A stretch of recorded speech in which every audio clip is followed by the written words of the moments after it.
कांग्रेस की बैठक भी शायद शुरू हो चुकी है, थोड़ी देर में शुरू हो जाएगी। विधायकों की, कांग्रेस विधायकों को बुलाया गया।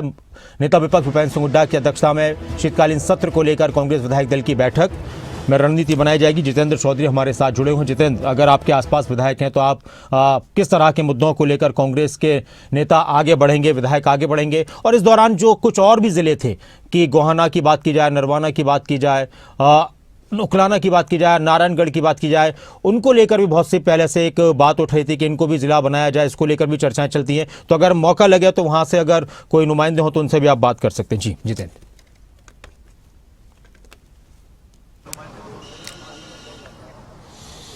देखिए, बिल्कुल नासिर, इस वक्त आपने ठीक कहा, क्योंकि कांग्रेस विधायकों से हमने बात भी की थी और फिलहाल हम आपको तस्वीरें यहाँ पर जरूर दिखाना चाहेंगे। जो कांग्रेस विधायक यहाँ पर पहुँच चुके हैं उनकी ये तस्वीरें हैं।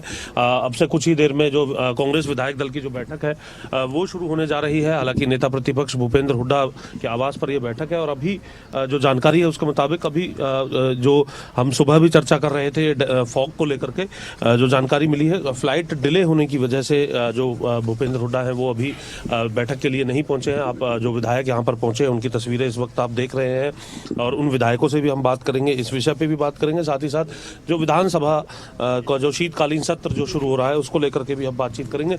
सीनियर विधायक है रघुवीर कादियान, सबसे पहले उनसे हम पूछेंगे। साथ ही साथ एक प्रतिक्रिया आपकी जरूर चाहूंगा सर, जिस तरीके से जिला बनाया गया है, 23 जिले अब हरियाणा में हो गए हैं। हांसी को ऑथेंटिक आने जो खबर क्या है, नोटिफिकेशन होना जो, उसके बाद आपकी बैठक भी है, मुद्दे तैयार हैं शीतकालीन सत्र के लिए आपके पास? पूरी तरह से भी यार।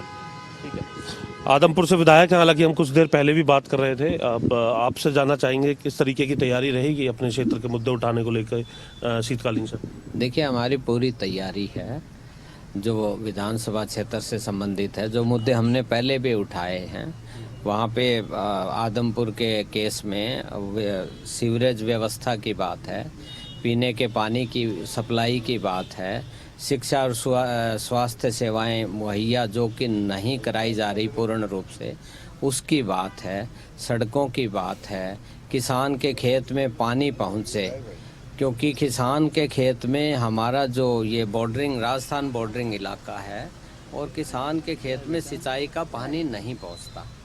जो खाले हैं, जो वाटर कोर्स होता है उसकी 20 साल की वो होता है टाइम लिमिट, तो वो आज तक हमने 75 करोड़ के एस्टीमेट बन के आ चुके जो ड्यू है, परंतु वो सरकार की तरफ से आज तक अनुमति उनकी नहीं दी गई।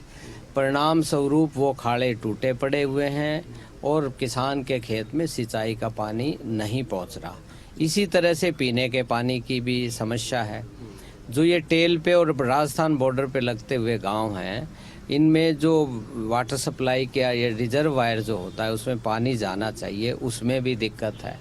तो बहुत सारी दिक्कतें हैं। पहले भी विधानसभा सत्र में रखते आए हैं, आश्वासन भी मिला है, परंतु धरातल पे कोई काम आज तक नहीं हुआ है। तो वो आने वाले सत्र में ये सारी बातें हम चर्चा के में लेके आए। मामन खान जी भी हैं, उनसे बात करेंगे। खान साहब, आपके क्या मुद्दे रहेंगे इस बार सेशन के अंदर? सबसे पहले तो हमारे जो मुद्दे हैं एजुकेशन के हैं। हमारे वहाँ जो स्कूल हैं उनमें अध्यापक नहीं है पढ़ाने के लिए। हम काफ़ी बार यूनिवर्सिटी इनसे मांगी है, बच्चों को काफ़ी दूर तक जाना पड़ता है, सिरसा तक आना पड़ता है कि हमें एक मेवात के लिए स्टेट यूनिवर्सिटी दे दी जाए, मगर उनकी जगह हमको ये बूचड़ खाने देते हैं, जिनसे वहाँ का वातावरण इतना दूषित हुआ पड़ा है कि लोगों का रहना मतलब बहुत मुश्किल है कि किस तरह वहाँ लोग जिएँ। मुद्दे बहुत हैं, ना इरिगेशन का पानी है, ना पीने का पानी है, ना अभी 4 लेन का अनाउंस किया था, आज तक नहू से लेके मूडा का बॉर्डर तक 4 लेन शुरू हुआ है। तो काफ़ी ऐसे गंभीर मामले हैं, लेकिन सरकार उन पर गंभीर नहीं है। मुद्दे हम हमेशा उठाते हैं, लेकिन सरकार कोई एक्शन नहीं लेती है। नरेश सेलवाल साहब, अभी फांसी को लेकर भी हम बात कर रहे थे, लेकिन मुद्दों को लेकर के अगर हम बात करें तो उकलाना के कौन से मुद्दे आप रखने जा रहे हैं? देखिए, उकलाना का जल भराव का मुद्दा है। अभी जब बरसात हुई तो बहुत से गांव के अंदर लगभग 40 गांव जल प्रभावित थे। किसी किसान को 1 रुपया भी अब तक जो है वो मुआवजे का नहीं मिला, जल से नुकसान हुआ उसका नहीं मिला। फसल बीमा का जो है वो पेंडिंग अनाउंस किया था मुख्यमंत्री जी ने, जो अनाउंस करते ही तो जब जल जारी किया था, पैसा जारी किया था 550 करोड़ का। गया तो नहीं ना अभी तक, किसी के अकाउंट में 1 रुपया मेरे साथ चलो, अगर एक किसान के भी गया हो तो अब तक कहीं गया ही नहीं। एजुकेशन का मामला है, स्कूल कॉलेजों के अंदर टीचर ही नहीं है। अग्रोवा में 7 साल से कॉलेज चल रहा है, सरकारी स्कूल की 4 कमरे लेके अग्रोवा का कॉलेज चल रहा है। पिछले सेशन में मैंने क्वेश्चन लगाया था कि भाई इसकी भवन की ज़मीन दे रखी है तो भवन क्यों नहीं बनाते, उसका मामला है।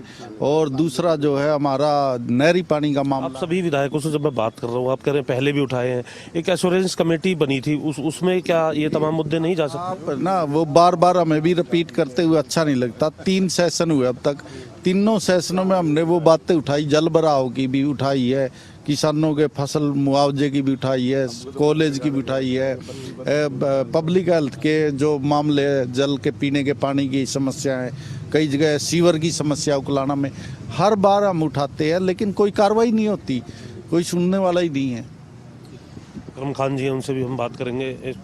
आपके क्षेत्र के क्या मुद्दे रहेंगे मुख्य तौर पर? देखिए, मुद्दे बहुत हैं। खासकर हमारे यहाँ से यमुना निकलती है, हर बार जो बरसात का पानी आता है, भूमि कटाव होता है, पानी भरता है। ये एक बहुत बड़ा मुद्दा है क्योंकि समय पर उसकी रोकथाम के इंतज़ाम नहीं कर जाते। इसके अलावा और भी स्कूल के मुद्दे हैं, टीचर्स नहीं है, बसें नहीं है बच्चों के स्कूल जाने के लिए, और बहुत प्रॉब्लम्स हैं। लॉ एंड ऑर्डर की तो है ही है, ड्रग्स की है, तो लॉ बहुत एंड ऑर्डर की क्या दिक्कत है खासतौर से? क्योंकि कई बार हम जब चर्चा करते हैं तो ये बताते हैं कि अब उत्तरी हरियाणा की तरफ भी कई ऐसे मामले देखने को। आप देख ही रहे हैं। खासकर अगर यमुनानगर ज़िले की बात करें तो वहाँ पर कैसे हालात हैं, और वहाँ पर गोली चलना तो एक आम सी बात होगी। तो ये सब मुद्दे हैं, इस बारे में बात अपनी रखेंगे, अपनी तरफ से अपने हल्के की समस्याओं को भी रखेंगे। जैसे मैंने बताया, जल अपनी भूमि कटाव की बहुत बड़ी समस्या है यमुना के साथ साथ, की सारा इलाका हमारा लगता है जगाधरी विधानसभा का। और स्कूल की बसेस नहीं है। पीछे एक हादसा हुआ था प्रताप नगर में, आपने देखा होगा, एक बच्ची, क्योंकि बसों की शॉर्टेज होने की वजह से भीड़ लगी रहती है। तो ये पिछली फर्स्ट सेशन में भी मैंने उठाया था, लेकिन अभी भी दिक्कत है, जूं की तू बरकरार है। तो ऐसी कई समस्याएं हमारे समस्याएं हैं। यमुना नगर जगाधरी से अब चलते हैं पृथला की ओर, फरीदाबाद की ओर। पृथला के विधायक है रघुवीर तेवतिया जी। आपकी फहरिस्त तैयार है तेवतिया साहब पूरे मुद्दों को लेकर? फहरिस्त तैयार है, आपको मालूम, आप भी तो वहीं से हैं, आपको पता मेरे से भी ज़्यादा। नहीं, लेकिन मुद्दे तो आप उठाएंगे ना विधानसभा में? बिल्कुल उठाएंगे। क्या क्या मुद्दे रहेंगे? लगे जाओ। मेन तो हमारा अभी तो कानून व्यवस्था है, दूसरा बेरोजगारी है,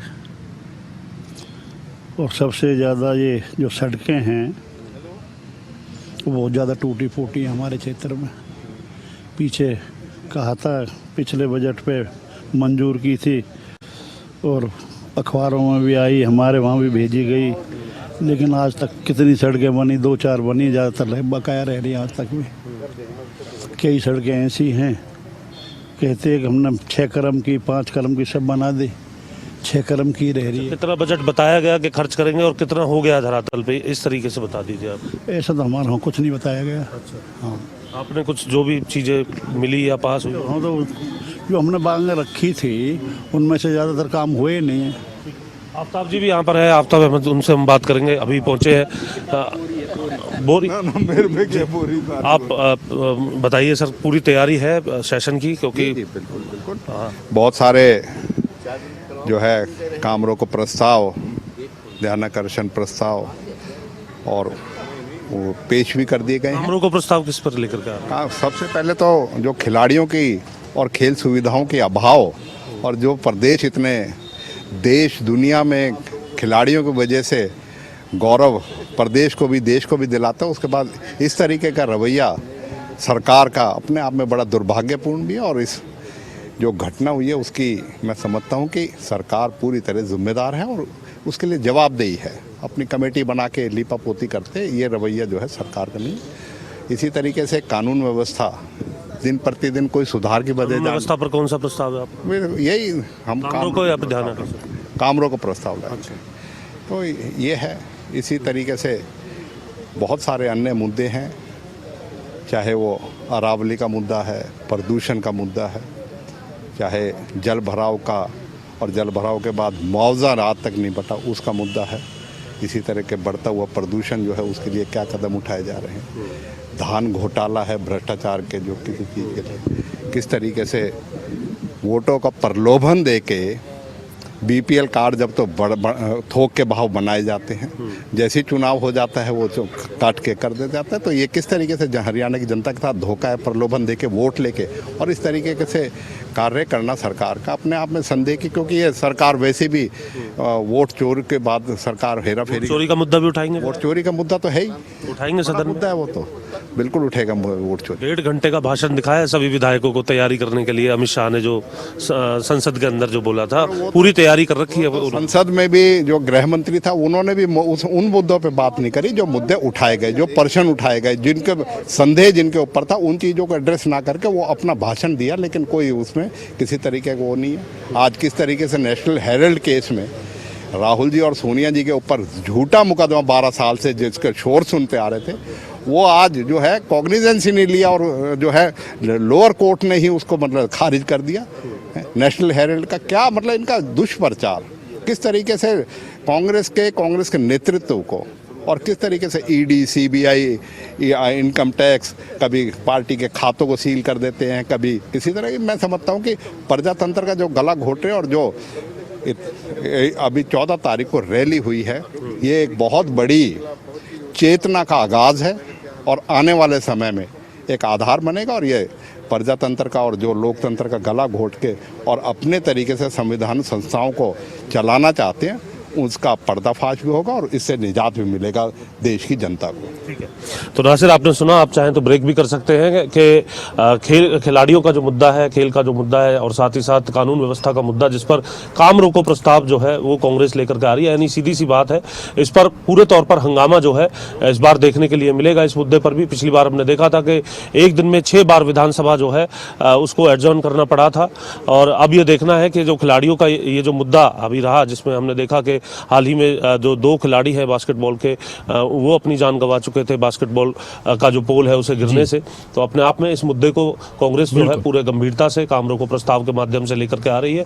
वहीं कानून व्यवस्था के मुद्दे पर भी एक बार फिर सरकार को घेरने का काम किया जाएगा। साथ ही साथ मुद्दों की पूरी फहरिस्त यहाँ पर तैयार की जा रही है, और भी कई मुद्दे इसमें जोड़ने का काम इस प्रकार की बैठक में किया जाएगा, जिसकी तस्वीरें हम सीधे आपको इस वक्त नेता प्रतिपक्ष भूपेंद्र हुड्डा के सरकारी आवास से दिखा रहे हैं, जहाँ पर तमाम जो विधायक है वो यहाँ पहुंच चुके हैं, और उनकी सीधी तस्वीरें हैं।